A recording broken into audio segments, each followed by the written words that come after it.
Hey everyone, welcome to this Cash Control 360 Explainer. Today, we are diving straight into something that is a massive, incredibly common source of stress for so many of us, and that's figuring out exactly how to finally break the paycheck-to-paycheck cycle. If you feel like your hard-earned money just literally vanishes into thin air the absolute second it hits your bank account, well, you are definitely in the right place. We're going to break down exactly how to stop the bleeding and take back control of your money step by step. Okay, part one, the paycheck trap. Let's just talk about the reality of this trap for a second. You get paid, the bills immediately roll in, the money goes out, and suddenly your account is almost empty again before the month is even half over. Sound familiar? If you're nodding your head right now, I really want to reassure you that you are absolutely not alone here. It's incredibly draining to work so hard week after week and feel like you're just running on a treadmill, right? But the really good news is that it's just a cycle. And cycles, they can be broken. We can totally fix this together. Moving right along to part two, track, sort, and save.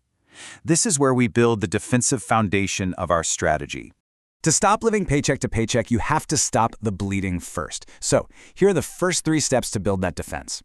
Step 1 is absolutely crucial. You have to know exactly where your money is actually going. Guessing is just not going to fix money problems. So for the next 30 days, I want you to track every single dollar you spend. Rent, groceries, that daily coffee run, those random subscriptions. Write every bit of it down using a free app or even just a cheap little notebook. Once you see your spending clearly, you'll spot the leaks. And that brings us to step 2, separating needs from wants. Now, needs are your absolute survival baseline. Rent, food, transportation, basic bills. Wants, on the other hand, are all the extras, eating out, shopping sprees, and those endless streaming subscriptions. Now look, you don't have to stop enjoying your life completely, but you do need to be a little ruthless about controlling those wants until your finances actually stabilize.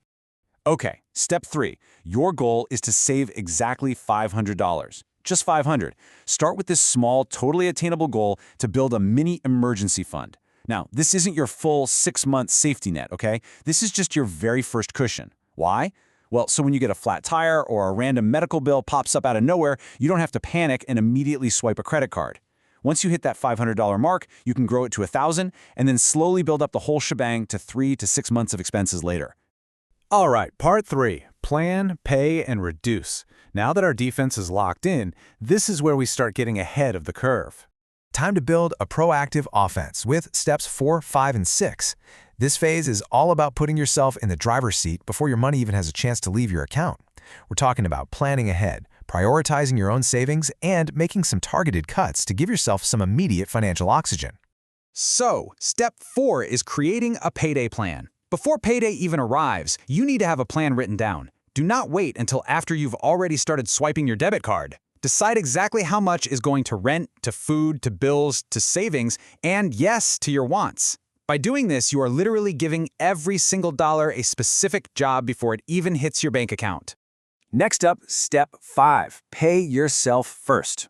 Look, most people try to save whatever happens to be left over at the end of the month, which, let's be honest, is usually absolutely nothing. Instead, we are going to flip the script. The very second you get paid, immediately move $25 or $50 right into savings before spending a single dime on anything else. This simple habit completely shifts your psychology. Your financial future is no longer just an afterthought, it becomes your top priority. And then there's step 6, reduce one big expense. Obviously, small daily expenses matter, but it's often one large recurring expense that's actually keeping you trapped. Maybe it's time to call your phone provider and negotiate a cheaper plan, or maybe cancel premium cable, or just dramatically cut back on those food delivery apps. If you can find a way to save just $100 a month, you're going to create some incredible, tangible breathing room for yourself. Bringing us to part 4, grow income and build control. We've optimized what goes out, but now we need to focus on what comes in. That brings us to step 7, which is to actively increase your income. Cutting your expenses definitely helps, it's huge. But actively growing your income, that gives you the ultimate power over your financial future. You could learn a new, high-value skill, ask for some extra hours at work, start a weekend side hustle, or, hey, even just sell some of those unused items gathering dust in your closet. Seriously, bringing in just an extra $200 a month can be a real game changer. It acts as the exact catalyst you need to finally break that dependence on your next paycheck. It creates a permanent, growing buffer between you and financial stress. As we start to wrap this up, I really want you to remember this. Breaking the paycheck to paycheck cycle is not about being perfect. It is about building control. Please don't put pressure on yourself to fix your entire financial life in a single week. Just start with one step. Track your money. Separate your wants. Build that $500 fund.